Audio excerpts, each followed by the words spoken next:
Again, my name is Buzz Miller. I'm married to Julie Miller, and I'm not a theologian. I'm not a philosopher, but I am been married to Julie for 38 years, and I've struggled with this issue personally of prayer in Providence. And so, when the group was coming up with topics one day, I yelled down the stairs, "Prayer in Providence," and then, long story short, then I'm standing up here after I yelled it down the stairs, and glad to help out. I'm also, not that it has anything to do with me standing here, but I'm also on the board of Ratio Christi internationally, so I do have a kind of commitment to the organization and know a little bit about it. And also, having prepared to come up here and do this, it really makes me realize how difficult it is to do this. And so, if you haven't actually recently thanked the leadership of this organization, thanking them for continuing to provide your weekly intellectual entertainment, you might want to do that, because this is not you probably take it for granted, the effort that goes into this. So I encourage you to thank the leadership. Again, my topic is aptly entitled. This is a primer. This is not an in-depth review of this subject in any way. Now, I haven't seen my slides since I gave them to Zach, so I have no idea what's coming up here. So I'm not going to be responsible for probably most of what I see here. I got to stop and see what that even is. I might not want to be associated with this. Okay, I got it now. Okay, I got it now. I didn't really understand what that first thing was, but okay. Just to start first, just a couple just basic definitions, and also talk about some of the resources. I mean, divine providence. I mean, it's one of those Christian terms that we kick around all the time, talking about divine providence, but at least I can speak for myself. It's something that I never really focused on, probably until about 15 years ago. But divine providence is God's care for and action in the world that He created. Petitionary prayer is a prayer that makes a request of God. Those are very basic terms. We're going to, in a couple slides from now, we're going to get inside some models, some different theological models that focus on this. I assure you that if you started this review inside one of those models, you would find definitions for both of these terms that look much different than these. These are the stripped down basic terms for these notions. Determinism is events that are because God has determined them to be so.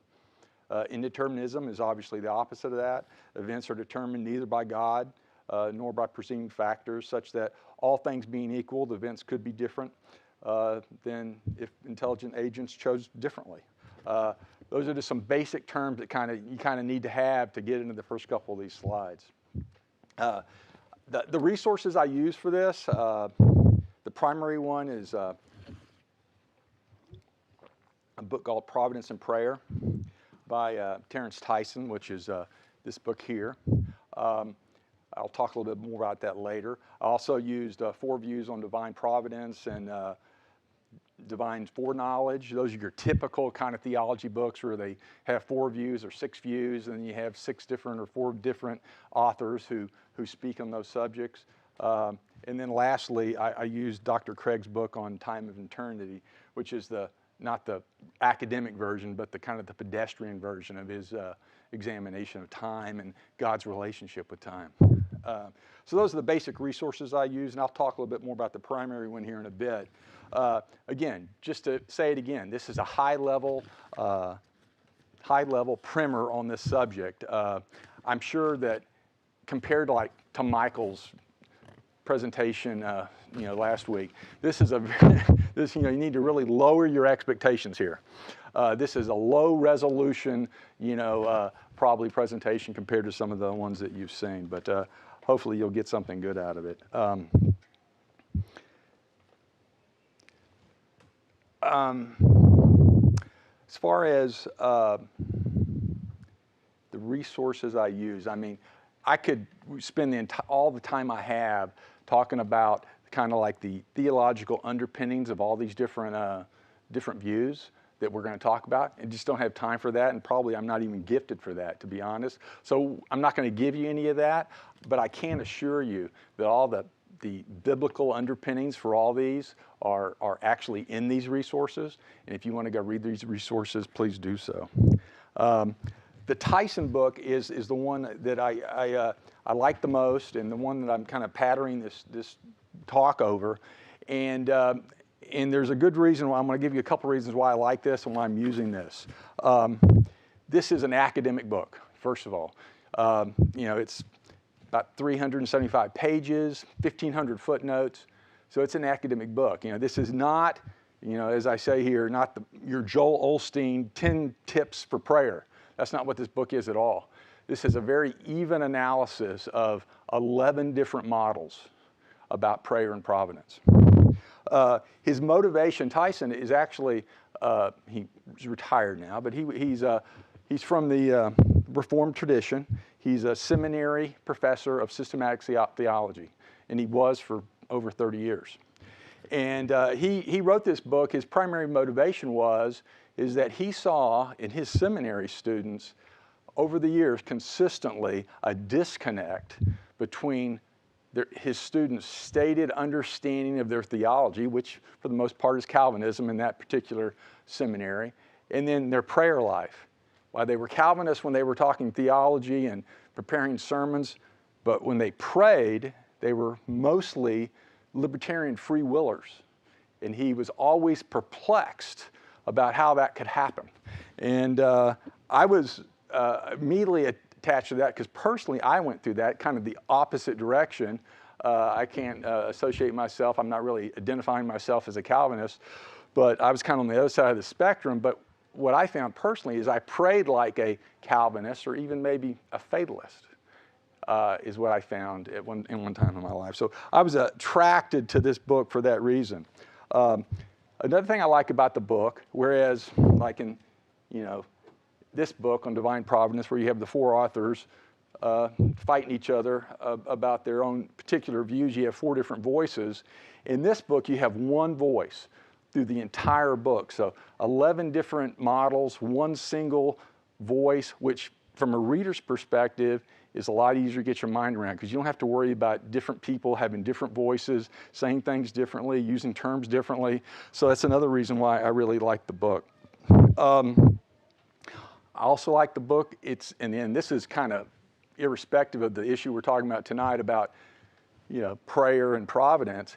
What the book illustrates is what I consider a systematic and rational way of analyzing any issue. Now, my background is public accounting. I was a partner at PricewaterhouseCoopers for my entire working career. And so I'm very process-oriented, and I certainly know how to analyze and write about systematic accounting. And so I was very skilled in that way, and I always use professionally a model that looks very similar to the model we're going to look at tonight. And the last thing I liked about the book was one of the things I struggled with personally. After I realized that I prayed inconsistently, which was a problem, then when I became very conscious of that, what that did, it kind of stymied me when I prayed. I didn't know what to pray anymore. I was so conscious about being consistent, making sure that my prayer life was consistent with my personal theology. Then I kind of struggled with what to pray. And what I think I like about this book is after each chapter, after he takes you through and describes the particular model, then he has a prayer. And that prayer is based on a hypothetical situation that he introduces in the introduction of the book of this fact pattern that just screams for prayer. And so it's a basic fact pattern, and you get to see the different prayers, 11 different prayers throughout the book, which I found very helpful. Now, the handout that you have in your hand has that basic fact pattern, and it also has the actual prayers for, I think, 5 of the 11.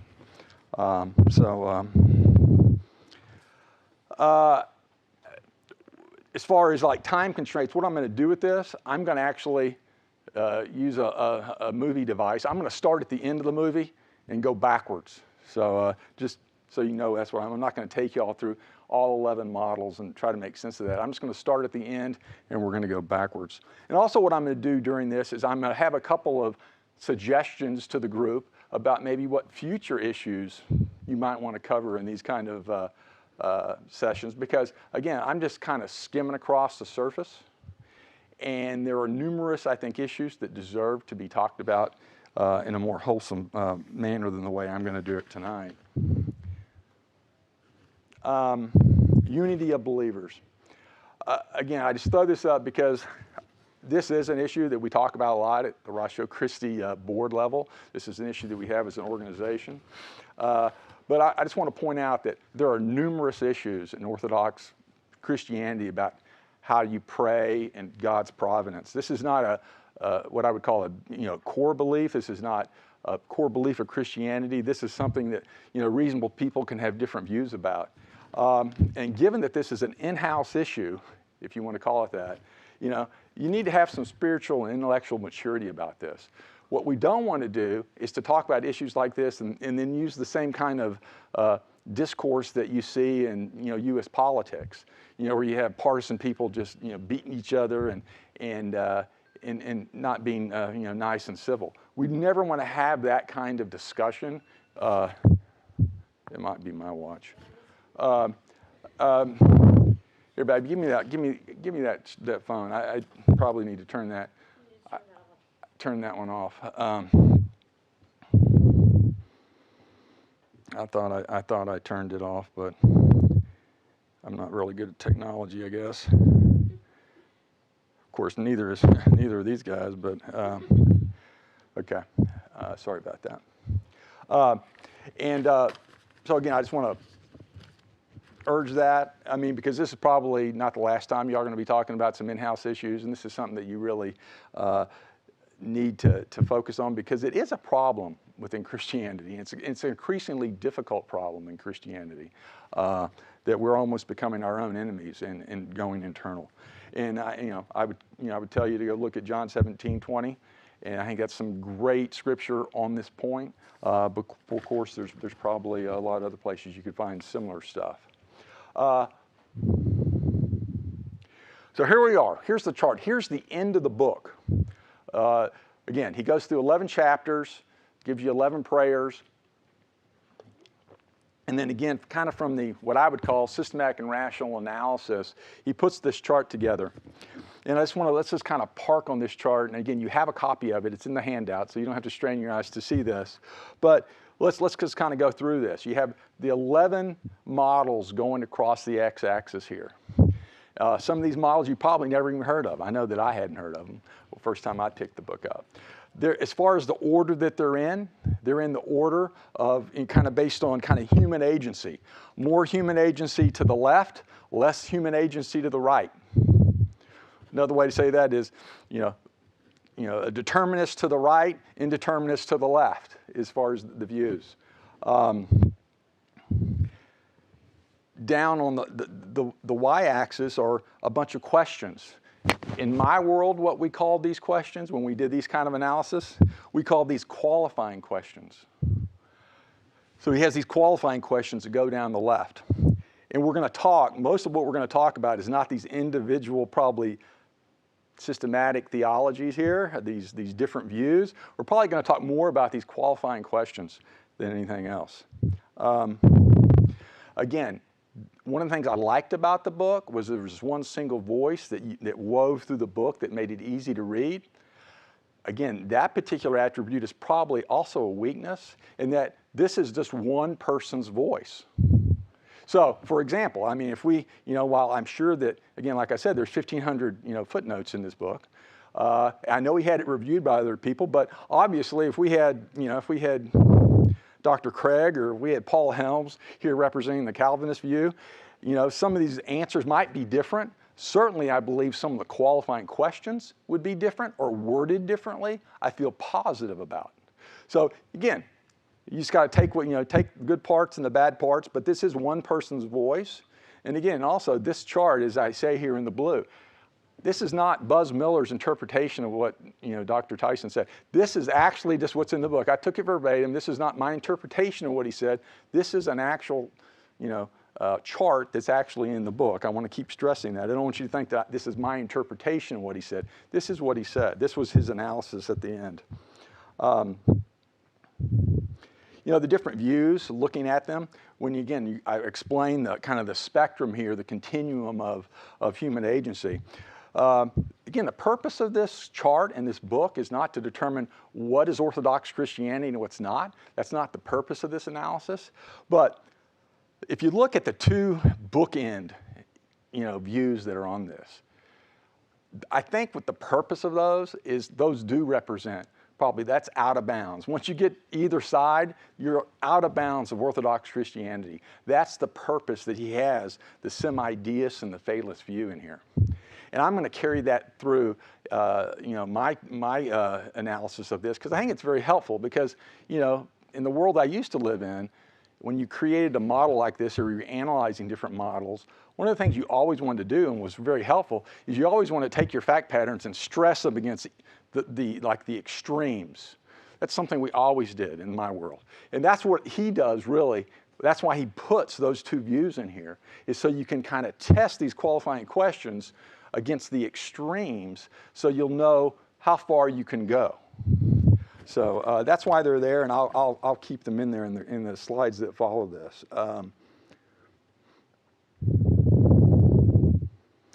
If you notice on the bottom, the last line, prayer affects the outcome. One of the things that's kind of assuring about this, if you approach this from a Christian perspective, is that, again, if everything except the two outside columns, the bookends, if everything else is, if you wanted to say it's within Orthodox Christianity, and again, there's probably people in the room that look at some of these views and say, there's no way that some of those views are Orthodox Christianity. That's fine, but just grant me that they are Orthodox Christianity for the moment. One of the comforting things is that one of the things we're talking about tonight is, prayer, and is prayer worth doing? Should we be doing it? And one of the things that's comforting when you look at this last line is that everything that's considered Orthodox Christianity by Tyson, in all those views, prayer has an effect on the outcome, which on its face, again, is comforting, and that's good to know. Now, I'm going to challenge that a bit in the end when I get to the end of this, because I don't know if the data that he presented really supports that last line, but we'll get there in a bit. Before I go any further, though, there's two things. One thing I'm going to tell you what I'm going to do. We're not going to go through all of these. What I'm going to do is I'm just going to pick 3 of these. And going forward after this slide, I'm only going to have the 2 bookends. I'm going to have the openness model, the open theism model. I'm going to have Molinism, and I'm going to have Calvinism. Because I think if you just look at those 3, you capture, I think, most of the issues that we need to cover here. Again, and lastly, another thing you do not see on these qualifying questions, you don't see anything about the basic, Christianity core beliefs. You don't see anything about the deity of Christ. You don't see anything about, virgin birth and the cross and resurrection and, creation, all that, because that's not what this model's for. But if we did have those kind of qualifying questions on that, I think what you would see a lot of agreement with the middle, the middle of this chart. As far as these middle views, you'd see a lot of agreement, again, which gets back to why I think they are, for the most part, Orthodox Christianity. But before we get into looking at these models, and what I thought would be interesting to do is just kind of park that for the moment and just think about things we pray about just right now, just the way we think about prayer, things we do every day, and just because I think it'll be fun and to get your mind going on this. So my first example to come up with is a plaintiff attorney, which of course is scum of the earth from the world that I lived in, is stealing settlement proceeds from her clients. And, again, it's a binary world. It had to be a guy or a girl. In my example, it's a girl. Fine. And she's earnestly praying for God to arrange that she doesn't get caught, that she never gets caught. Do you think that God would honor that prayer? And again, I'm not really presenting these to you to get your questions. We don't really have time to take your views, but all I'm trying to do is kind of incrementalize your thoughts. And of course, my view to that is obviously answer is no.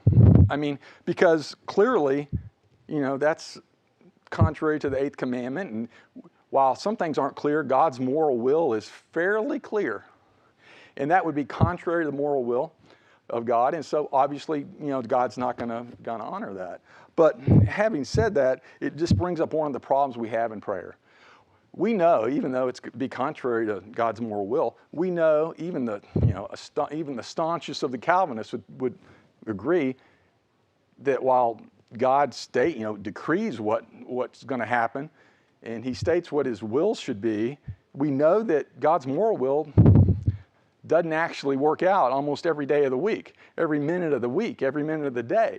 So we know that sometimes God's will doesn't happen. And that's one of the things I think that makes it hard on prayer, is knowing, because what we're supposed to be doing is aligning ourselves with God's will. But one of the things that you struggle with is, well, what is God's will? How do you know what God's will is sometimes? Sometimes it's clear, sometimes it's not clear.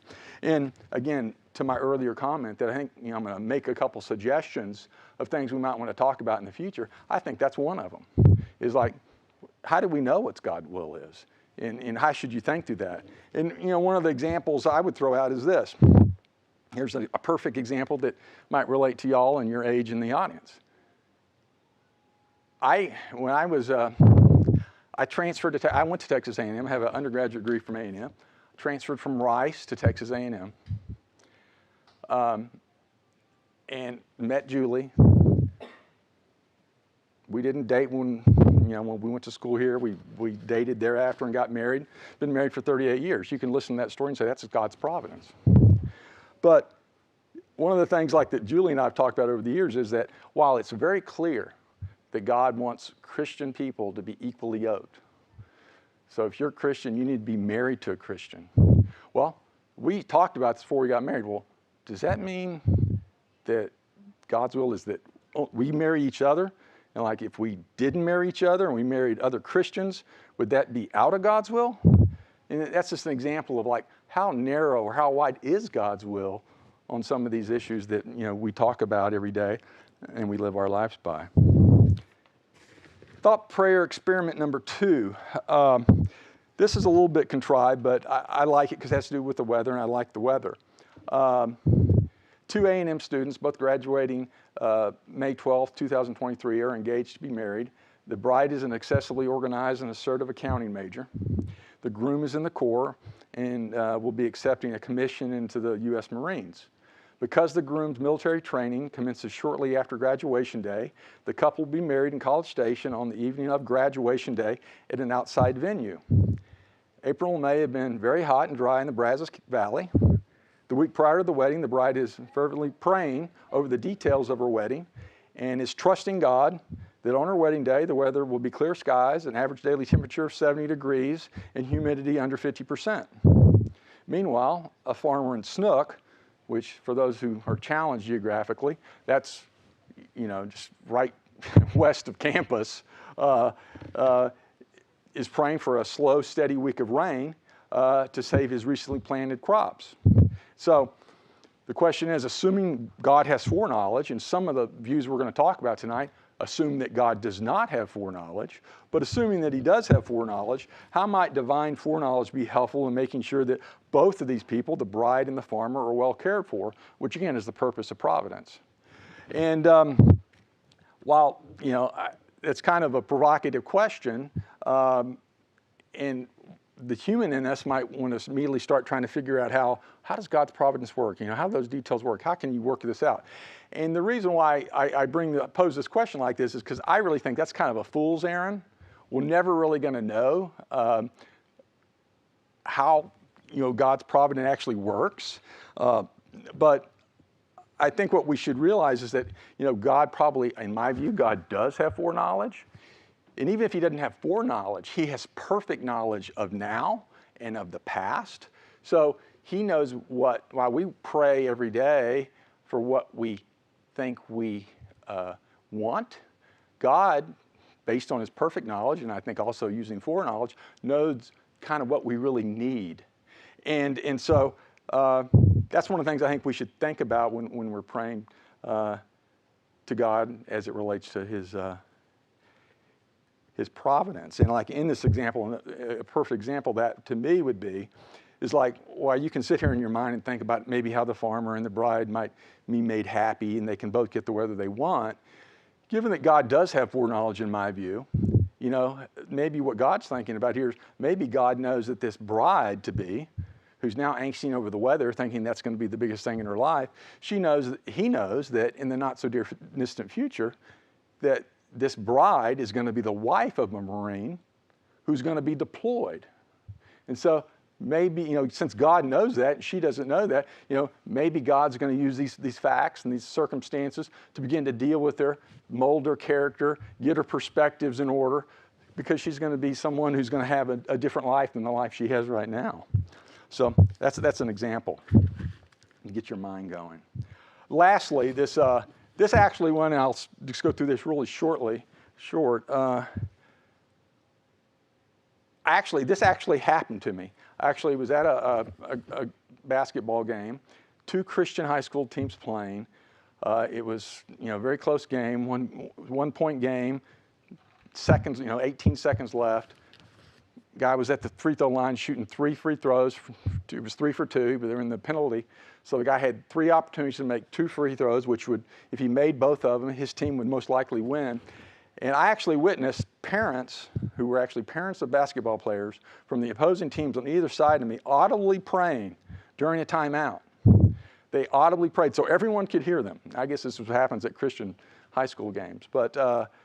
And so I actually got to hear what they prayed, and I won't tell you what they actually prayed, but one of the questions I would pose to you here is, if you were, in this example, if you were a parent of a player of the team that was up by 1, and the opposing team had their best player on the line to shoot 3 free throws, would you actually be audibly praying that God make that person miss their 3 throws? Because that's what I heard. That's what they actually did.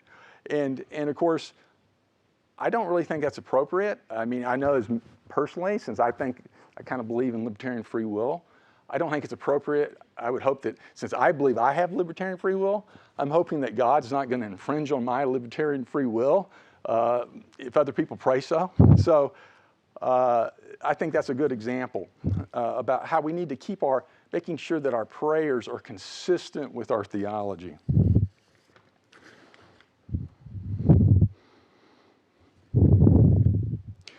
Here's a quote from Greg Boyd, who is probably, if you go out and do any kind of research about the open view, the open theology view, you're probably going to run to Greg Boyd's name.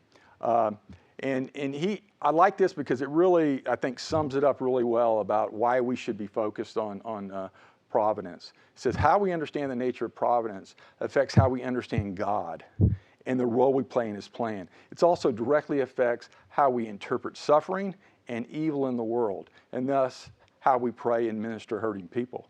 I think that's really an impactful quote. Some more reasons.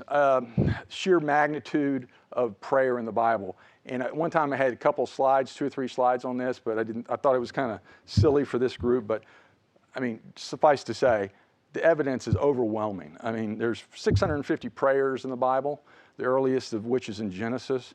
There's 450 recorded answers to prayer in the Bible. Jesus prayed 25 times. Paul mentions prayer 41 times. So I think we can just agree that, okay, prayer is an important part about being a Christian.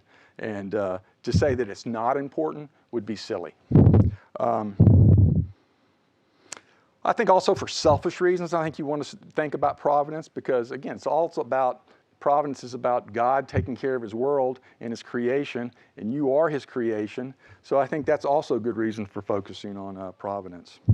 And then, again, I've already kind of shared with you my personal situations I've had in my life where I had inconsistent prayer.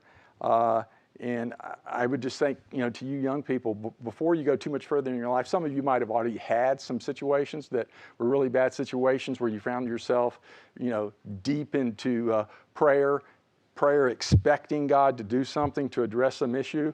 But what my advice would be is that before you have those situations, that you think about it a little bit, because there's nothing worse than praying with expectation when you haven't really thought about it, because it's very easy for doubts to set in when you get involved in a situation like that. And I can just tell you, based on my personal life, that that's something that I would like you to try to avoid if you could.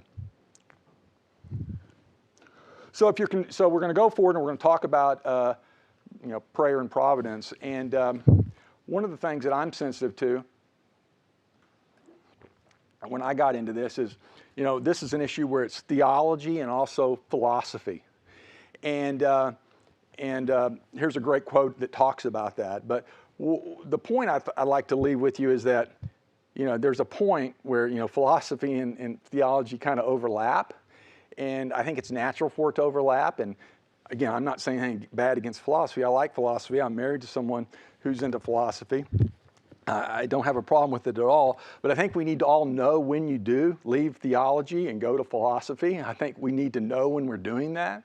And because of that, I would kind of throw out to the group maybe for future presentations. There's a lot written on this subject about the overlap between theology and philosophy, and it might be something that y'all might want to get into and talk about.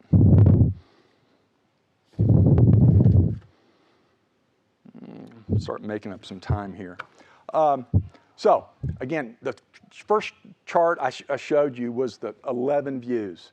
So what I'm going to do now is to show you charts with 5 views. And it's going to be the two bookend views, which is the fatalist and the semi-deist, which again, I'll kind of posit to be kind of outside Orthodox Christianity. And then what's left in the middle is the openness, the Molinists, and the Calvinists. And now we're going to start going through these qualifying questions in a little bit more depth. And after we do that, we'll, I think, have a pretty good understanding about how those 3 models in the middle work. So, the ones in blue are these first 2 that I'm going to go through, which is God's experience of time and does God know the actual future totally? The first one, God's experience of time. In my view, and again, I'm not a philosopher, but I think this is probably the most important issue. I mean, I don't know how, it touches so many other issues. Again, we're just going to talk about, even to say it's the tip of the iceberg is probably an overstatement. There's so much to this issue of time and God's relationship with time that is so impactful for other issues like understanding of creation, understanding of sanctification, understanding, the Trinity. All those with a knowledge of time really just amplifies your understanding of all those very important subjects. So it's, I think, the most important one we're going to talk about tonight. But it's, again, very complicated. And here's a great quote right here it says, "What, then, is time? If no one asks me, I know. But if I wish to explain it to one who asks, I know not." I mean, what an unbelievable quote, and it is so true. It's so complex. A couple of definitions to get us going on time. And I'm just going to start with the pedestrian examples. Like the pedestrian definition of time is that which keeps everything from happening at once. Or the passage of time is that which change is measured from. That's kind of generally how we think about time. And really that last one, I'll say it again. And by the passage of which change is measured. That's a really important concept for the next couple slides that I'm going to show you. A couple definitions from the Oxford Dictionary. Again, I'm kind of old school. I do everything with paper, and I have big old nasty old-time dictionaries in my office that, 2 volumes that are like this tall and like that wide, and that's what I use to come up with these definitions. So temporal, because Zach, did you say I could use the backspace or I couldn't? I can use the arrows, okay. So again, the first 2 definitions here were temporal and timeless. Let me go back, okay. Right here, the God experience of time is, if you go across to the 3 models, really we have temporal and we have timeless. Those are the those are the answers for those particular 3 models that we're going to look at. So that's why temporal and timeless are the first 2 definitions I have. Temporal, again, we're temporal, humans are temporal. Temporal is pertaining to time or related to time. Timeless is not subject to time, not affected by the passage of time. Now, I've also put up here atemporal because I think from my research, the term timeless is not used as much as it used to be, and now they seem to be using atemporal more, which is, I think, timeless and atemporal are the same thing, but I'll go ahead and give you that one too. It says not temporal, free from limits of time, timeless. And then this next definition, the basic definition of time. And again, in my big dictionaries at home, the 2 Oxford dictionaries I have, 2 volumes, the definition for time, there's so many different definitions, which is why the issue is so complex.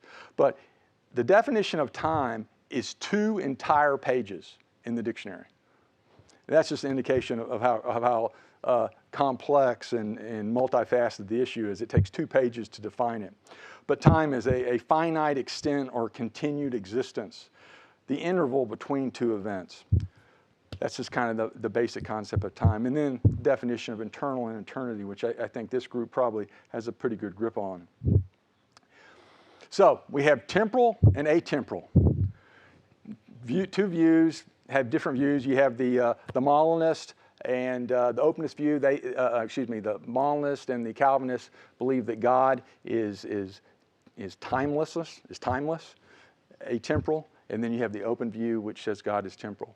So simple arguments why, under the Molinist view and under the Calvinist view about why God could be atemporal. Here's just basic arguments. Argument number 1, Genesis 1:1 indicates that God did not begin to exist at the moment of creation. It therefore follows that God existed before the beginning of time. Accordingly, God, at least before creation, must therefore be atemporal. Second argument would be God is immutable. If God is immutable, then he is not temporal. Therefore, God is atemporal. That second argument is just based on the fact that the definition of time has basically changed. And we all kind of, if you've been in Christianity for a long time, you know that God, one of his attributes is he's immutable. So to try to put time on top of God seems like it's an incongruent concept. So the Calvinist view and the Molinist view believe that God is atemporal. Okay, you say he's atemporal. What the heck does that even mean? How do I get my mind around that? Here's a couple of quotes that from different scholars explaining what that means. The first one is Aquinas, who says that God is timeless and sees all of time from beginning to end, just as a man on a watchtower sees the whole stretch of a caravan passing by on the road below. That's a pretty vivid example. But I actually like this second one a lot better from Paget, who says, God relates to factors in time as the center of a circle to the circumference. Every point on the circle is present to the center, though it may be past or future with reference to another point on the circumference. So God, in his eternity, coexists with whatever is in time and determines the temporal location of everything that exists. A timeless God can act time timelessly. I think there's a typo there. A timeless God can act timelessly to bring about a temporal effect. So God can act within the changing circumstances of our time. I think those are both pretty good descriptions. When you say, okay, God's atemporal, what does that mean? And I think those are both really, really good. Okay, what about simple arguments that maybe an open theist would use to support that God is temporal? Here's 2 just basic arguments. God is creatively active in the temporal world. If God is creatively active in the temporal world, God is really related to the temporal world. If God is related to the temporal world, God is temporal. Therefore, God is temporal. That's pretty basic. And again, since it's pretty easy for us to say that because we know that we're in a temporal world, we know that we have a personal relationship with Jesus. So there must be some sort of tangent point where we're meeting God here in this world. So it's not too hard to get to the argument. The second argument is very, very similar. A temporal world exists. Excuse me. I got a cough here. Let me catch up.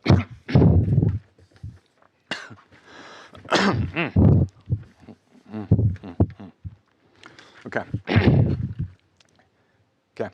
God is omniscient, if temporal world exists and if God is omniscient, God knows tense facts, i.e. something's in the past, something's in the future, a tense fact. Therefore, God is not timeless. So that's a second basic argument about why God might be temporal. I think I'll skip over that now, get back to this chart. So this is, again, the same chart. I'm going to show the same slide like 4 times now. We're going to go through these questions, these qualifying questions. So we went through the first temporal, atemporal. And we talked about that the openness view is temporal and the other 2 views are timeless or atemporal. I gave you the definitions, and I think that's about all I can say about that. That second one, God knows the actual future totally. You see that under the Calvinist model and the Molinist model, the answer is yeah, God knows the future totally. There's no doubt about that. But you see under the openness model, they say no. And so it's connected. The fact that they believe God is temporal is related to the fact that they don't think that God knows the total future totally, because what they believe is that God restricts his view. He restricts his power. He purposely does not know what free creatures will do. That's what the openness view is predicated on. So, again, that's not the end of the story. We're just going to keep marching down. But that's what the openness view believes, that God does not know the future totally. Now, the strange part about the view in my mind, while they hold that God does not know the future totally about what free creatures will do, somehow he does know prophecy. It's not. They hold that, well, yeah, Revelation, we know what's going to happen in the future. They don't deny that. They don't know that certain prophecy that is true and accurate. But as it relates to what free agents are going to do in the future, God supposedly doesn't know that. Okay. Go down to the next 2. Human freedom is, and it's either going to be libertarian or volitional. And the way that works, you have the openness and Molinist being libertarian, and you have the Calvinist being volitional. And then there's this question about God taking a risk in creation. What I'm about to give you is going to be very, very, I think, unfulfilling, because we're going to get in kind of a debate over. We're going to be mincing words here. We're going to be. It's a bunch of wordsmithing, in my view, the difference between the definitions of libertarian and volitional as it relates to this particular issue of prayer and providence. But it is what it is. Here's a great quote on this that I think is appropriate from, a famous philosopher who's not really a friend of Christianity, but no matter how thin you slice it, there's always going to be 2 sides. And believe me, these definitions I'm about to show you, the definitions that show you the difference between volitional and libertarian, we're slicing the bologna fairly thin here. Libertarian, again, this is the one that's associated with the open view and the Molinist view. The ability to act in the absence of causal constraints outside oneself that determines how one chooses. Okay? Again, and so that view is associated with indeterminism, which is the definition I already gave you. And then the volitional definition is the ability to act voluntarily and not by compulsion, such that the action is self-determined and stems from one's voluntary choosing. Again, I can tell you that professionally, I made a living for a long time parsing words.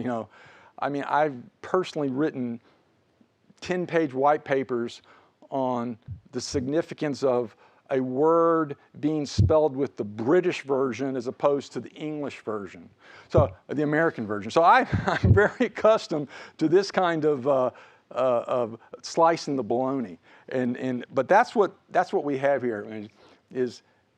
I think 9 out of 10 people, when they read those 2 definitions, they really don't see that much difference between those 2. I can tell you, I could support either of those views. The volitional view is, to me, just has a couple of weaknesses, but they're no weaker than the libertarian view, which is the one I think I personally ascribe to the most. But the thing about the libertarian view is it's such an idealistic view that it assumes almost that there's this people who are perfectly unbiased, like they have no biases in the world. And that's just kind of hard to get your mind around. But those are the two views. Again, like I said, I think that the whole issue of freedom and human freedom probably is a subject that probably deserves an entire presentation or two, because I think there's a lot of issues there. So, human freedom. We have libertarian and volitional. And I'm giving you the definitions. Then God takes risk in creation. And you can see that it kind of goes together. You know, if you're libertarian, it assumes that God takes risk in creation. If you're volitional, the answer is no. So those are kind of linked. And so if you ever do some reading on this subject, you'll hear probably writers talk about risk views and no risk views. That's what they're talking about. They're talking about this notion of does the basic world that God created at creation, does it create risk for him because he's giving humans free will or not? You know, I mean, if he's given them libertarian free will, then it creates risk. If he has volitional free will, then it's alleged that God does not have risk. Interesting, in the page that you have, it's not up here, but one of the interesting models that I personally think I kind of like it, but I don't know enough about it to know if I'm going to call it my model, but there's a model called the Thomas model, which you can look at. And you'll notice if you look at the version you have on the handout, it has an interesting phenomena in that on the Thomas model, human freedom is libertarian, but on the question it says, God takes risk in creation, the answer is no. So it's almost like, okay, someone's got to be wrong here. You can't have it both ways. And again, it gets back to this whole issue of these definitions. We're slicing the bologna pretty thin here. So that's the human freedom. God takes risk. Now, God knows counterfactuals. Getting down to that one. And the only one that has yes on that is the Molinist view. And so we're going to take a very quick drive through Molinism. Okay. I'm just going to read these slides to you, even though I think you can read yourself. But when you get to this counterfactual and this Molinism concept, there's three types of knowledge: natural knowledge, free knowledge, and middle knowledge. Natural knowledge is unconditional and does not depend on God's will, but are known by virtue of his nature and therefore essential, such that without it, God would not be God. Natural knowledge includes necessary truths such as laws, logic, and mathematics, a knowledge of all the possibilities, all the possible individuals he could create, all the possible circumstances he could put them in, all the possible actions and reactions, and all the possible worlds or orders which he could create. That's God's natural knowledge. Then there's this free knowledge, which is a function of his will, and it's dependent on his will, related to the actual world he has created, and it includes his foreknowledge of everything that will happen. This knowledge follows God's decision to create the world, and therefore God's control over which statements are true, which ones are false. Free knowledge also includes God's knowledge of his own actions that he has decided to go through, considering the information gained from his middle knowledge. So we have natural knowledge, free knowledge, and then there's a third, middle knowledge. Now again, remember, the Molinist view is that God is timeless. He's atemporal. So middle knowledge is logically, though not chronologically, between natural knowledge and free knowledge, and includes God's knowledge of counterfactuals of human freedom. Here God knows what every possible creature would do in all particular circumstances. For example, God knows that Peter would deny Christ 3 times in certain circumstances, but wouldn't in others. Knowing this, God might decide to place Peter in certain circumstances, or not even create him in other circumstances. God's middle knowledge identifies a range of possible worlds that God could create, given the free choices that creatures would make in those worlds. Thus, his free knowledge, which includes knowledge of his own will, has been informed by an infinite number of counterfactual possibilities supplied by his middle knowledge, from which God freely decides to create this particular world that we currently live in. So, said another way, God gets all this information of all the middle knowledge possibilities and part of the definition here of the three kinds of knowledges is after he has those three different kinds of knowledge, and especially the middle knowledge, then what he does is he picks the world that he actually actualized, the world that we live in now, based on how many people were saved in that world. You know, the level of the level of evil that's not in that world, the kind of the general amount of agreement with his will, all his different parts of his will, how much agreement there is in that world compared to what his ideal goal would be. And also, part of the calculus is prayer. In the world that he's going to look at all these counterfactual worlds, he's looking to see how much prayer there is in all those different counterfactual worlds. And supposedly in this model, God would pick the world, that would be one of his considerations, where there was more prayer, more petitionary prayer. And so God picks a world, the world that we live in was based on his view of the best world he could possibly actualize. So that is Molinism in 5 minutes. And that is a view that only, based on this chart, only the Molinist view has. But I would point out that if you look at that chart that I gave you at the beginning, one of the original 11 views is a middle knowledge Calvinist view, which is a very interesting view. It's taking middle knowledge that I just walked through very quickly, bolting it onto Calvinism with the caveat. Again, Molinism's, it's a libertarian free will model. Under that middle knowledge Calvinist view, it's still a volitional model. So even though they're dragging the middle knowledge concept over, they're not dragging the libertarian free will definition. They're keeping the volitional. So that's kind of an interesting model. Okay, I'm here to the end. So we've gone through, takes human freedom, takes risk and creation. Now we've gone through counterfactuals. Now we got three more. God specifically permits all evil. Now here's where I want to talk about the way these qualifying sentences or questions were put together. Some of the language in these qualifying questions I find kind of awkward. After I spent a lot of time with them, it's so clear to me that these words are very, very intentional.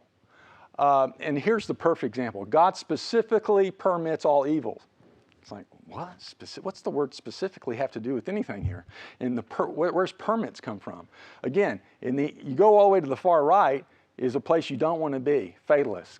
Well, it's kind of a stupid question to the fatalist because they believe that God created evil. So the notion of does God permit evil doesn't even really make sense to them. But in the Calvinist model, they would say yes.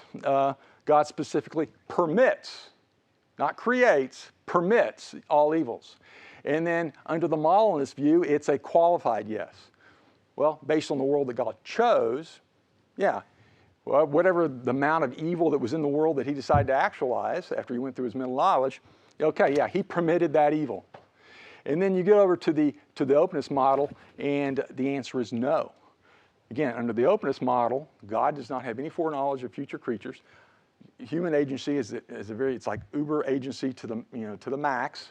And so one of the kind of the attributes of that model is all the evil is attached to the free agents, and there's kind of a safe harbor in the openness model that you can protect God from being associated with evil. That's one of the reasons why a lot of people go to the openness model, is because they like that particular feature. But so the openness model is no, but it's again, getting back to the words here, if the word specifically wasn't in that, and it just said that God permits all evil, well, if they didn't have the word specifically, even in the openness model, they would have to say yes. Because even in the openness model, God put a bunch of humans on the earth and letting them run free, and he knows their inherent nature, and he knows they were going to create evil. So that's the reason why it says specifically.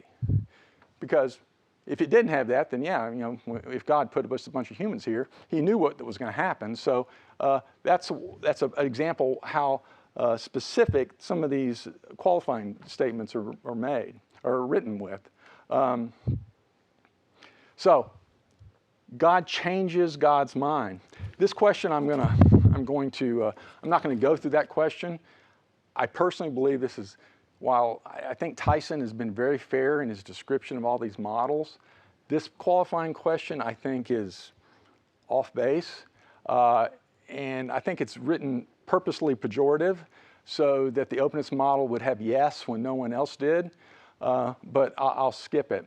And go to really the most important one, which is this: prayer affects the outcome. And I pointed this out on the first slide that I showed you, which is the one you have a copy of. And on the bottom of that slide, for all the 9 views in the middle, the answer is yes, prayer affects the outcome. And that's, I think, kind of comforting. But I want to challenge that again by going through the purpose of some of these words. So in that, the fatalist, the answer is no. Prayer doesn't affect the outcome. Doesn't have anything to do with it because it's a determinist model that human creatures don't even have any free will. So it doesn't even matter. Same thing on the semi-deist model. You know, prayer doesn't affect anything. But on the Calvinist model, the answer is yes. Under the Mollist model, the answer is yes, because that was part of the calculus. You know, it was one of the criteria that God allegedly is looking at in the middle knowledge model. He's looking to see how much prayer there is, and he's going to pick the world with the most prayer. So the answer is yes. And then under the openness model, it's clearly yes, because you know it's a model where you have libertarian free will to the max, you have a safe harbor for God from evil, and then you have a model which the whole world is pretty much driven by prayer. Prayer is super, super important in that model. So the answer is yes. But I would challenge you to look at that word affects. And if we changed it, and if we, instead of saying affects, we just used the word that he used up above and say that prayer changes the outcome, then what would it be? Because the word affects and change, those are different words. So if the qualifying question was prayer changes the outcome, I think we'd end up in a different place. I think the openness model would still say yes. I think the modalist model would still say yes. But in the Calvinist model, it would probably be no, or a qualified no. Because in that model, God made his decree, and while prayer affects the people who pray, it doesn't really change the outcome. God's decree is whatever God's decree is. So the answer would probably be no if you change the word to changes from effects. So I found that interesting. I feel, again,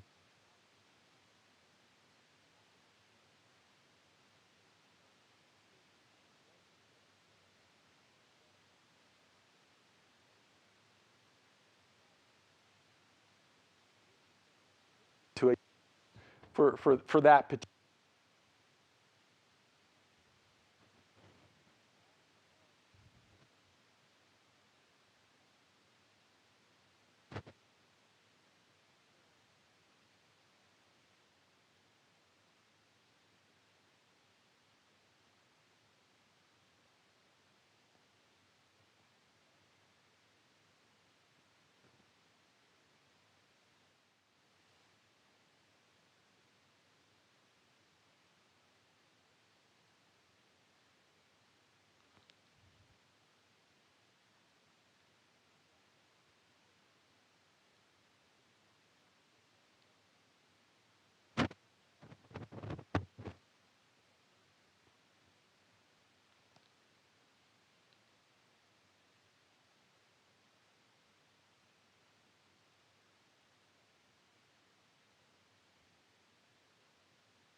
Again, I struggled with it.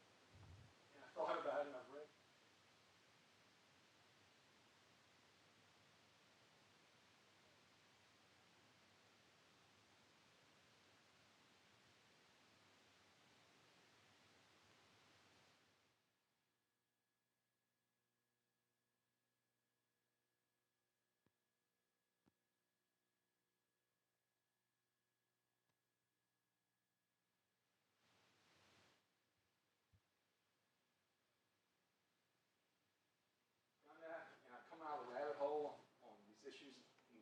issue, I've always come out and God's always been bigger than he was before I went into the rabbit hole.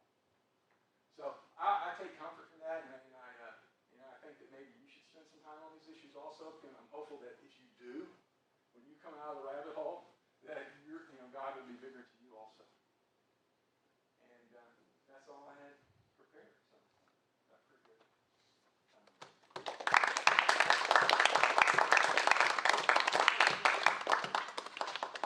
I have one question real quick, just in the last, I guess, minute before we leave.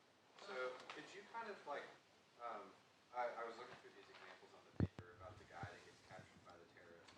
Could you kind of just maybe pick two, let's say the openness view and the Calvinist view, and just kind of walk us through how do all 69 questions here on the table interact? So a guy gets captured. You have here a missionary is captured by terrorists, and the friends pray for him.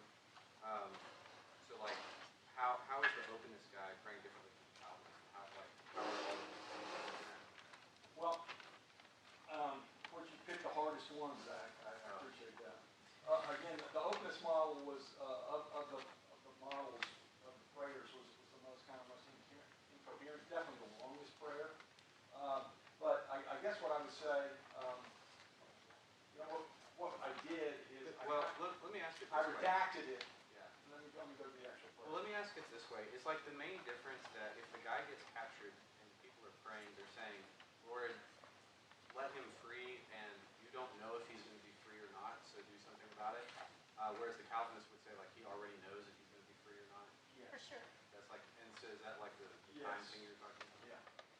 Again, it's I think it's the assurance that, again, on the Calvinist side, it's the assurance that God's in control, and while this is evil, that God allowed it to happen, didn't create it, and then as opposed on the openness model, again, they live in a world where God didn't have anything to do with evil, didn't create it at all, didn't approve it at all, it just happens, and he didn't have foreknowledge to know to stop it anyway.